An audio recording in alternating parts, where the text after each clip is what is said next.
The best way to get better at programming is to practice. And in this example, we're going to look at Java's flow layout system in order to see how we can lay out different elements in a GUI application. As always, these files are available for download using a link provided below in the description. That way you have a starting point. We'll give you a couple of seconds to download that, and then we'll get started.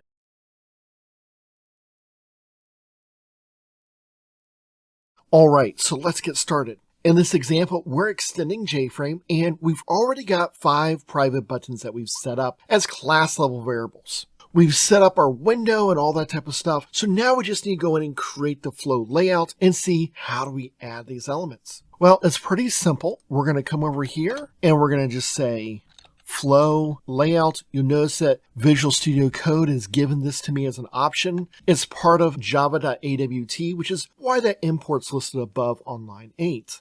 I'm going to call this just layout, so it's something simple, and say equals new flow layout. Now, when I do this, there are 3 overload constructors I can pick. A default, one that specifies an alignment, and one that specifies an alignment as well as spacing, both horizontal and or vertical. So we can kind of get an idea of, okay, what do we want to do? Well, I'm going to pick the flow layout, just the generic one, so we see what that's like by default.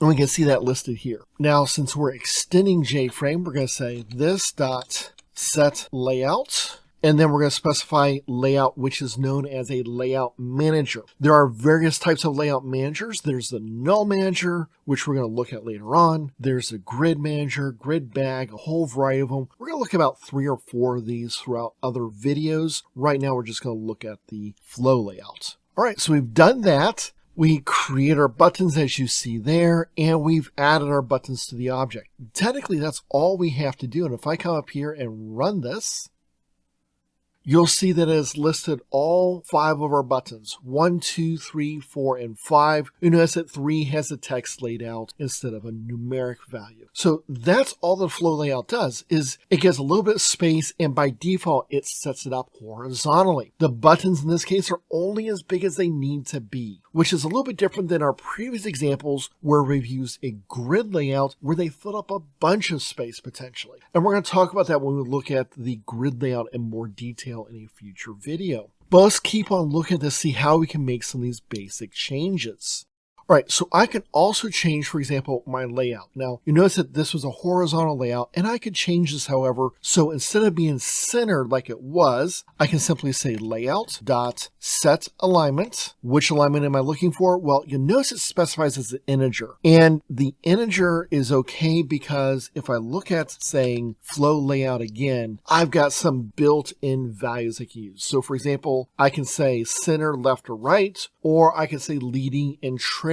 Now, by default, leading is going to be to the left and trailing is going to be to right. So you might say, well, why does it differentiate those two? Well, simply put, you can also choose to change whether it's read from left to right or right to left. So leading and trailing winds up being a little bit more consistent if you're using a language that is read right to left instead of left to right. It's more consistent to use those. We can also change our spacing. So I can come in here and say layout dot, and notice I have a set H gap and V gap. So if I change my horizontal gap, by default it's 5 pixels. I can make it maybe 25 pixels. Just as an example there, we're going to run this. And you notice that now it looks to be a little bit more spread out. If I resize my window as I did there, notice that now you can tell very easily that my buttons are on the right-hand side, or the trailing side in this case. So this allows for us to resize our windows if we have that set up and it's allowed. It allows us to maintain where they're located. So the flow layout is a very simple layout that we can use, allows us to put elements in a row.